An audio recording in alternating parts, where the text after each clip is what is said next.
हरे कृष्णा।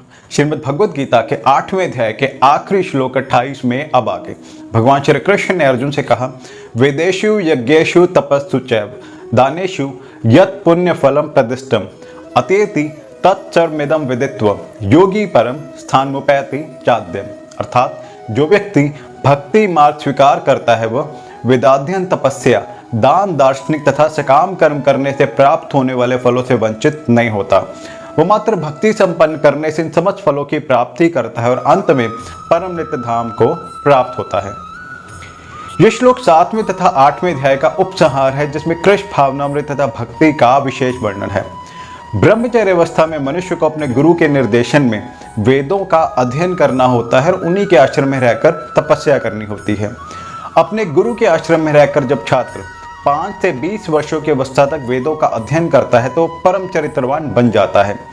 इस प्रशिक्षण के बाद ब्रह्मचारी को गृहस्थ जीवन में प्रवेश करने के लिए विवाह की अनुमति दी जाती है।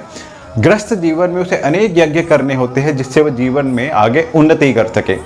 इस प्रकार मनुष्य ब्रह्मचर्य, गृहस्थ, वानप्रस्थ तथा संन्यास आश्रम का पालन करते हुए जीवन की सिद्धावस्था को प्राप्त होता है। किंतु कृष्ण भावनामृत की विशेषता यह है कि मनुष्य एक झटके में ही केवल भक्ति के कारण जीवन के विभिन्न आश्रमों के अनुष्ठानों को पार करके कृष्ण के परम धाम गोलोक वृंदावन को प्राप्त होता है और वहां वह नित्य सुखी रहता है।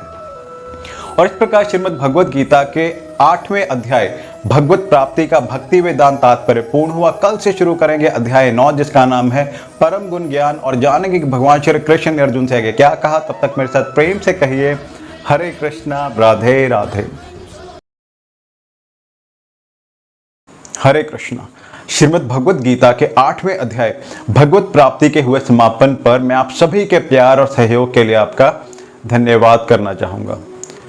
आशा करता हूं कि भगवान श्री कृष्ण और अर्जुन का दिव्य संवाद आपको जीवन में एक बेहतर इंसान बनने के लिए जरूर मदद कर रहा होगा। और पिछली बार की तरह किए गए आपसे अपने वचन को फिर से दोहराना चाहूंगा कि श्रीमद् भगवद गीता के 18 अध्याय और 700 श्लोक की इस यात्रा को ईश्वर के आशीर्वाद और आप सभी के सहयोग से अंत तक जरूर लेकर जाऊंगा। इस यात्रा में मैं बस आपका साथ चाहूंगा, सहयोग चाहूंगा।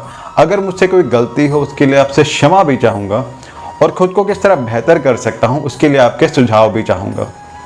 और कल से शुरू करेंगे अध्याय 9, जिसका नाम है परम गुह्य ज्ञान, और जानेंगे कि भगवान श्री कृष्ण ने अर्जुन से क्या कहा। तब तक मेरे साथ प्रेम से मुस्कुराते हुए पूरे भक्ति भाव से कहिए हरे कृष्णा, राधे राधे।